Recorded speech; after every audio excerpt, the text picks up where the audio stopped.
Ananda. Jai Shri Caitanya, Jai Nityananda. Jai Advaita Chandra, Jaya Gaura Bhakta Vrinda. Jai Advaita Chandra, Jai Gaura Bhakta Vrinda. So we continue our reading of teachings of Lord Chaitanya. Can somebody please read? I can read. Please, thank you. Thus the expansions of Krishna in various forms as described herein, as well as his various abodes on the spiritual planets in the spiritual system, are unlimited. Even demigods like Brahma and Shiva cannot see the Vaikuntha planets, or even estimate their number or vast extent. This is confirmed in Srimad Bhagavatam 10.14.21. No one can estimate the length and breadth of all the Vaikuntha planets. Elsewhere in Bhagavatam 2.7.41, it is stated that not only are demigods like Brahma and Shiva unable to make such an estimate, but even Ananta, the incarnation of Lord's opulence of strength, cannot ascertain any limit to the Lord's potency or to the area of different Vaikuntha planets. So yesterday we were hearing that how the Vaikuntha planets are so the unlimited. Like here we can measure, or the Earth is how many miles, other planets, how many miles are there? But the Vaikuntha planets are so vast. They are unlimited, cannot even measure. Now, what to say that we can't measure? Even great personalities, Lord Brahma, Lord Shiva, even they cannot measure. Bhagavatam is saying that. And what to speak of Lord Shiva or Lord Brahma? Even Ananta Shesh, he is himself an incarnation. He's an incarnation of Sankarshan. Even he, since the beginning, he's with his unlimited mouths, he's singing the glories of the Lord. But till today, he's not come to the end of the glories. He's still singing the glories of the Lord. The glories of the Lord are unlimited. So is his Vaikuntha world, unlimited. That's the nature of the spiritual world.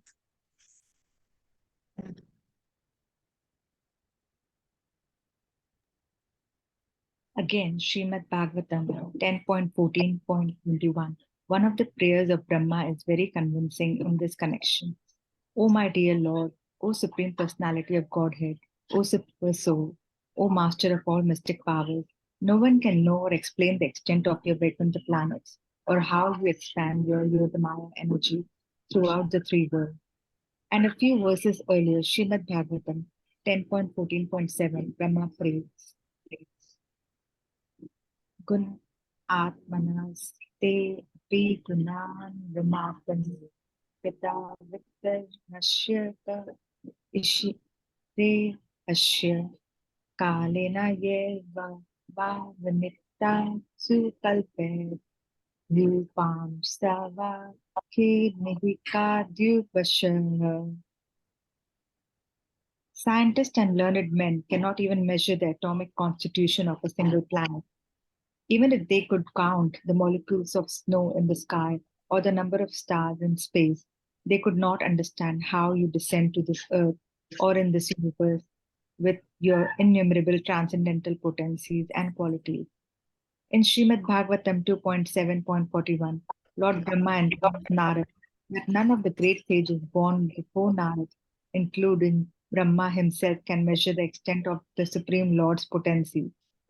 Indeed, Brahma declared that even Ananta, with his thousands of tongues, fails when he tries to fully describe the Lord's energy. Similarly, in Srimad Bhagavatam 10.87.41, the personified Vedas pray,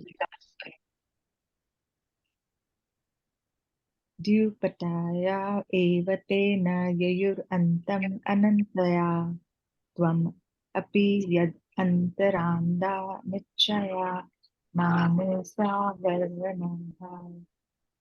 Her iva rajam stivanti vyasa saha yach shrutaya svaihi palanti atan nirashanena bhavan niddanaha. My Lord, you are unlimited, and therefore no one can measure the extent of your potency. I think that even you do not know the range of your energy.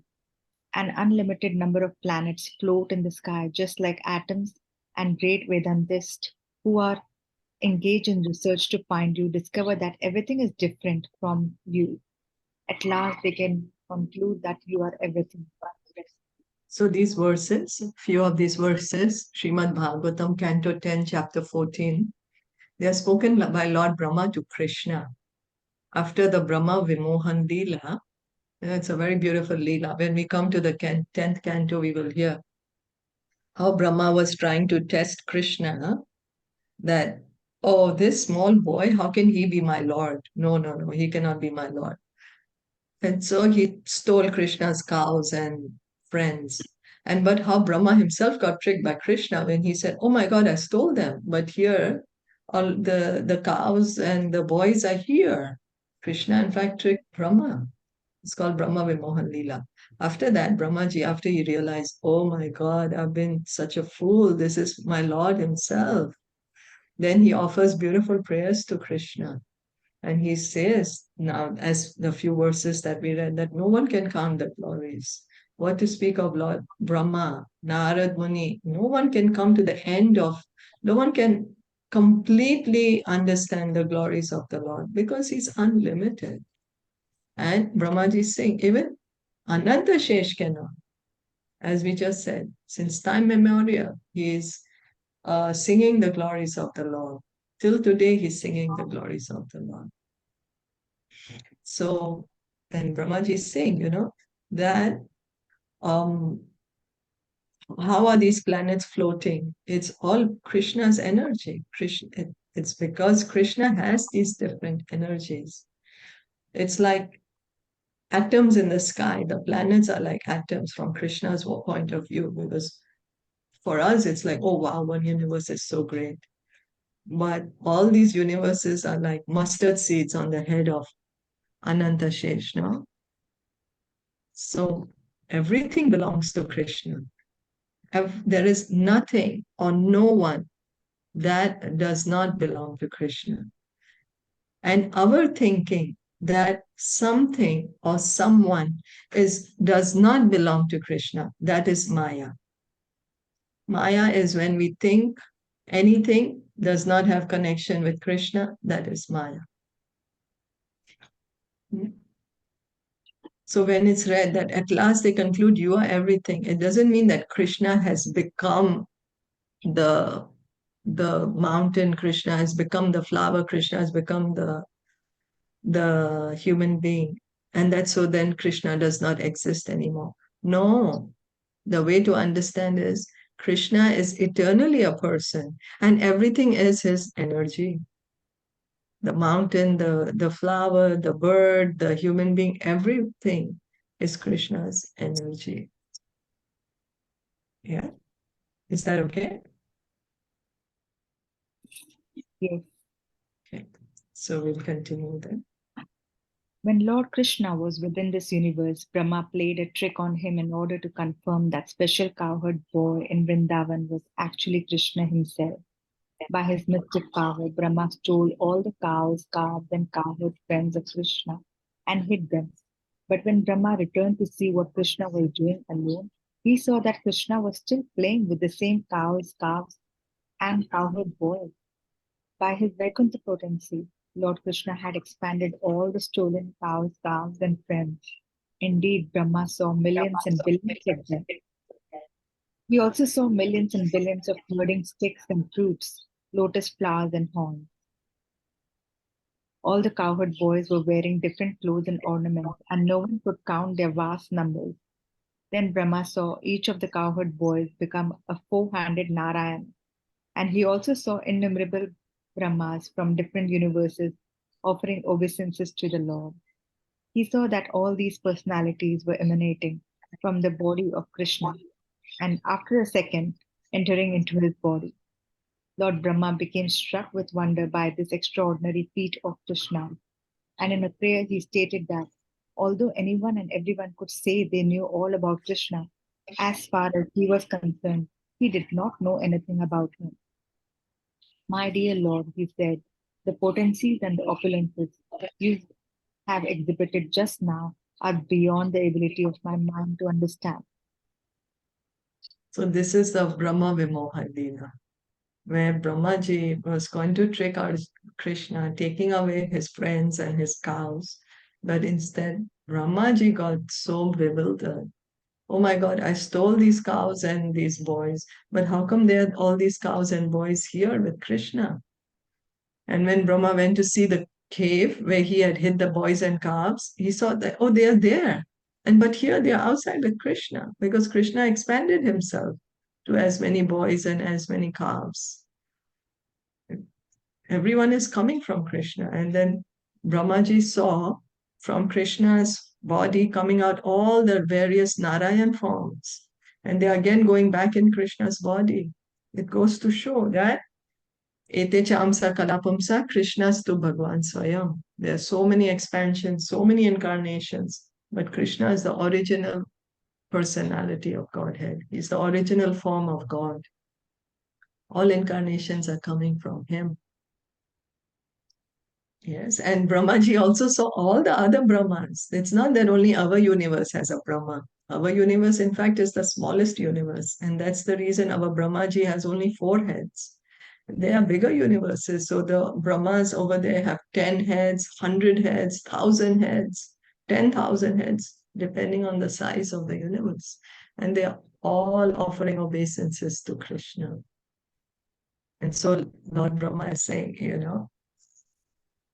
if someone may say that they understand you, that they can understand the limit of your potency or your energy or your opulence. But for me, it's like, whoa, inconceivable. The way we can understand Krishna is if we just have to understand that Krishna has inconceivable energies, inconceivable potencies. Lord Chaitanya further explained that not only is the potency of Krishna Loka limitless, but so also is that of Vrindavan, Lord Krishna's abode on this planet. From one point of view, Vrindavan is about 32 square miles in area, yet in one part of this Vrindavan, all the Vaikunthas exist. The area of present-day Vrindavan contains 12 forests and covers about 84 kroshas or 168 miles in area. And Vrindavan city is estimated to be about 16 kroshas or 32 square miles. How all the Vaikunthas can exist there is beyond material calculation. Thus, Chaitanya Mahaprabhu concluded that the potencies and opulences of Krishna are unlimited. Whatever he told Sanatana Gosvāmī was only partial, but by such a partial presentation, one can try to imagine the whole. So we have Vrindavan here on earth in India. This is actually the spiritual world. Now we'll say, what do you mean spiritual world? I don't see Chintamani. I don't see the Kalpa Vriksha. I don't see Sorabi. I can only see dust and dirt. That's because our mind, our consciousness, our eyes are completely material. How can we approach the spiritual with our material eyes? But the pure devotees, because their consciousness is always with Krishna, they can see Vrindavan everywhere. Wherever they go, there is Vrindavan. Yeah. And here Lord Chaitanya is saying that Krishna's potency, his opulence is unlimited. Lord Chaitanya is telling Sanatana Goswami, what I'm telling you is just a very tiny, like one drop of the ocean. And from this one drop, by tasting one drop of ocean water, we can understand that the whole ocean is salty. We don't have to drink the whole ocean to understand, oh, the ocean is salty. Similarly, by understanding one drop of the glories of Krishna, we can try to understand how Krishna's glories are so wonderful. His opulences, his potencies are unlimited.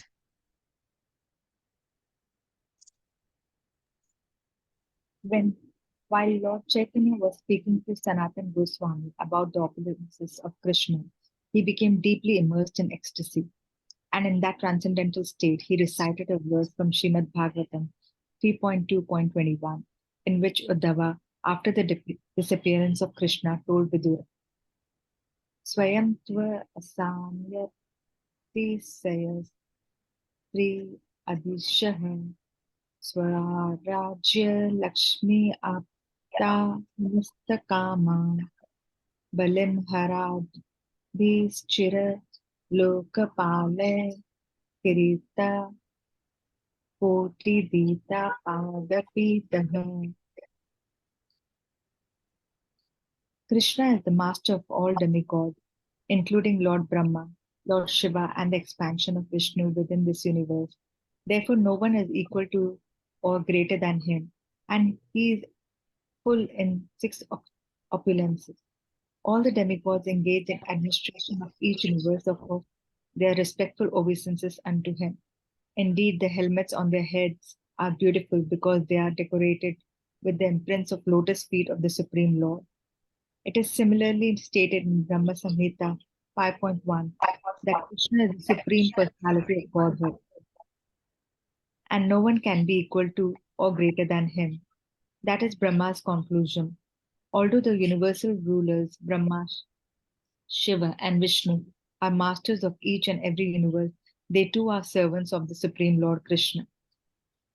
So we can see all the authorities are saying the position of Krishna. Yeah, Uddhav is speaking to Vidur. This verse is in Bhagavatam.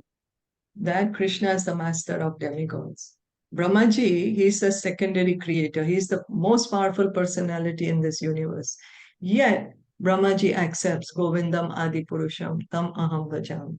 My dear Govinda, you are my seed-giving father. Brahmaji says, I'm a servant of Krishna. Lord Shiva, he is also one of the master of this universe.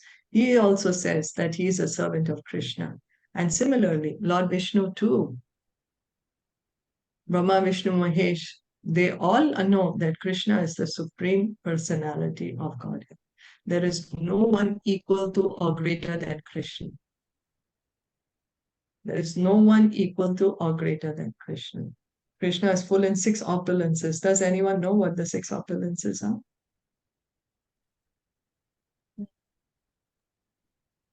Knowledge, Yeah. Yes. Knowledge, strength, knowledge, strength, beauty, his Strength. beauty, beauty, yes. Knowledge, strength, beauty. Then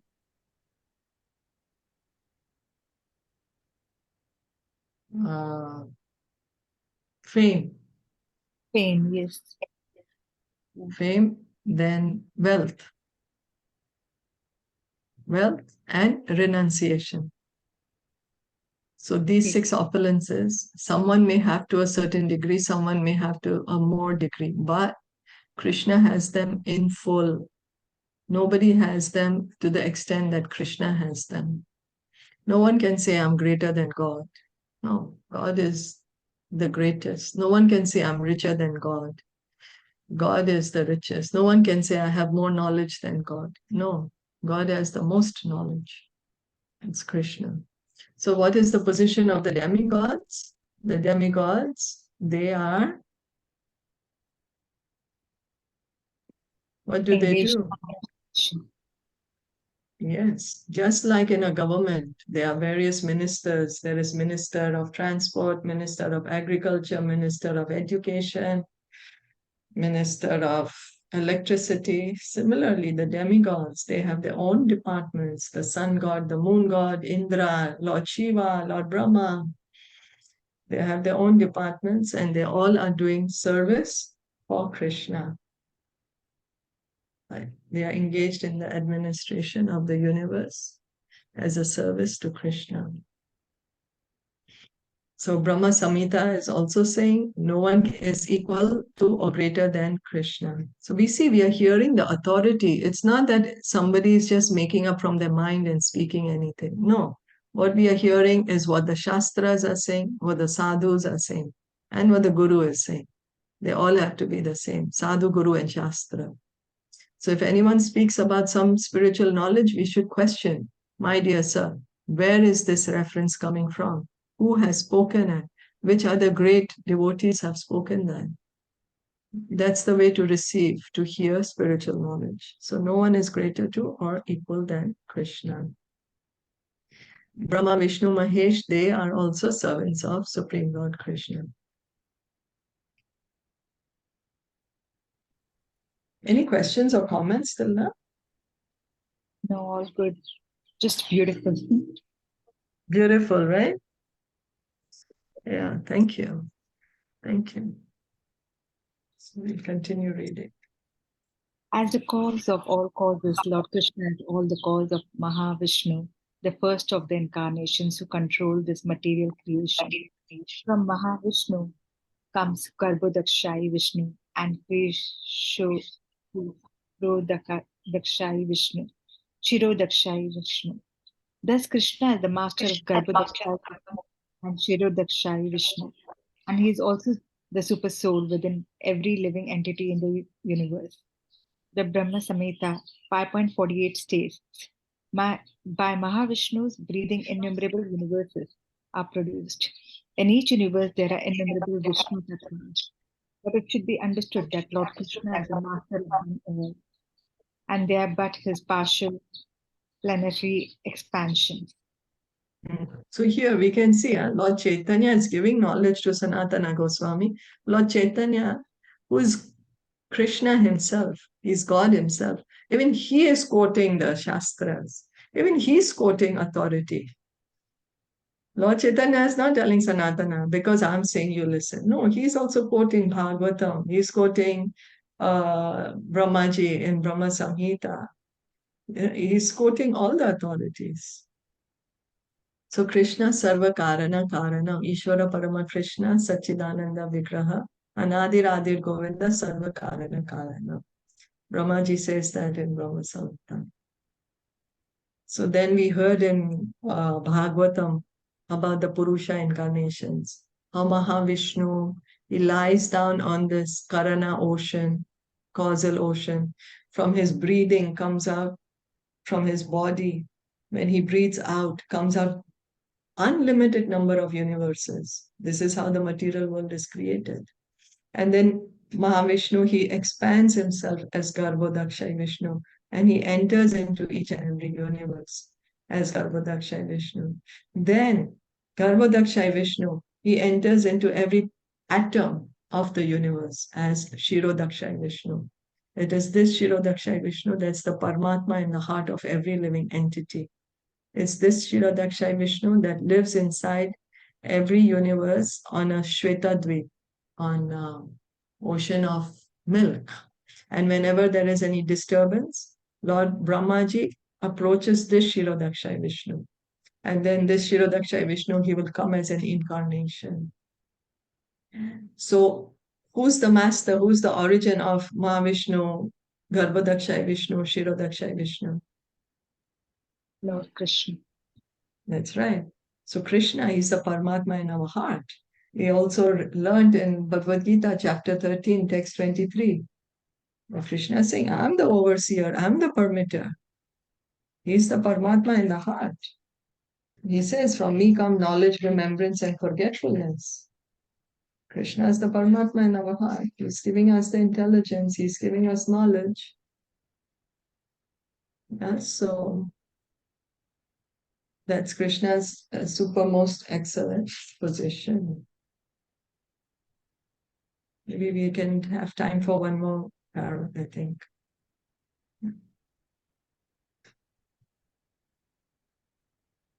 From the revealed scriptures, it is understood that Krishna lives in three transcendental places. His most confidential residence is Golok Vrindavan. It is there that he stays with his father, mother, and friends, exhibits his transcendental relationships, and bestows his mercy upon his eternal entourage. There, Yogamaya acts as his maidservant in the Ras Leela dance. The residents of Rajabhumi think the Lord is glorified by particles of his transcendental mercy and affection due to his merciful existence. We, the residents of Vrindavan, have not the slightest anxiety. As stated in Brahma Samhita 5.43, in the spiritual sky, all the Vaikuntha planets which make up Vishnu Loka are below the planet known as Krishna Loka, Goloka, and Vrindavan. Krishna Loka, Goloka, Vrindavan.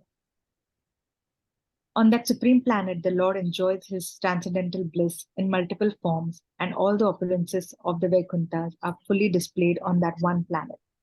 Like Krishna, his associates are also full with 6 opulences. In the Padma Purana, Uttarakhanda 255.57, it is stated that the material energy and the spiritual energy are separated by Vijaya river. That river flows from the perspiration of the first Purusha incarnation. On the far bank of Vijaya is the eternal nature, unlimited and all blissful, called the spiritual sky, the spiritual kingdom, or the kingdom of God. So this Viraja river, one side of Viraja river is the material world, the other side is the spiritual world. This is how Uttarakhanda Padma Purana is saying. So this is the causal ocean. The first Purusha incarnation is the Mahavishnu. Mahavishnu is lying down in this causal ocean, the Viraja river. One side is the material world, other side is the spiritual world. Now, someone may say, do you know what's the name of God? Yes, we also know what God's name is. We also know his address, where he lives. What does he do there? Who lives with him? Well, not everyone who lives with him, but we can kind of know that all his associates live with him. What kind of relationships he has. So Krishna, his most confidential residence is in Golok Vrindavan. This is the highest planet in the spiritual world, in the Vaikuntha. The Vaikuntha Lok is unlimited, as we were hearing yesterday. Each planet is unlimited in size also. Now, above all these unlimited planets, there is the most supreme planet, Golok Vrindavan, where Krishna personally stays. He himself stays with Nanda Maharaj, Yashoda, the cowherd boys, the gopis, everyone. And what is he doing there? He's having loving relationships. It's not that it's all Om Shanti Shanti, that no one is doing anything there. Yeah, I mean, everything is peaceful. Yes, of course. There is peace, there's happiness, there's bliss, but there is also joy, there is exchange of love, there is excitement. All these various emotions are there because there is reciprocation, there's relationships. So Brahma Samhita is also saying that Krishna Lok is the highest lok. Krishna is having wonderful pastimes over there. And Krishna's associates also have the 6 opulences. In the Vaikuntha planets, even Krishna's associates have all the opulences as he has. That's the spiritual world. So let's stop here for today. Yeah. Any questions or any comments? Chaitanya Mahaprabhu is Yes. Chaitanya Mahaprabhu is also Shirodakshai Vishnu, is it? Yes. Chaitanya Mahaprabhu is Krishna himself. So Shirodakshai Vishnu is an expansion of Lord Chaitanya. Thank you. Yeah, it's Krishna himself, the original form of Krishna. Shyam Sundar Krishna. He himself came as Lord Chaitanya because Lord Chaitanya is Krishna in the mood of Radharani. Because you may say, oh, if he's Krishna himself, why is he not blackish? Why is he golden? Because he's taken Radharani's bhav. So his combined form of original Krishna, Shyam Sundar Krishna, and Radharani. That's why he's golden with the love. Yes. Gauranga Mahaprabhu ki jai, Shla Prabhupada ki jai, Gaur Bhakta Vrinda ki jai. Hare Krishna. Thank you.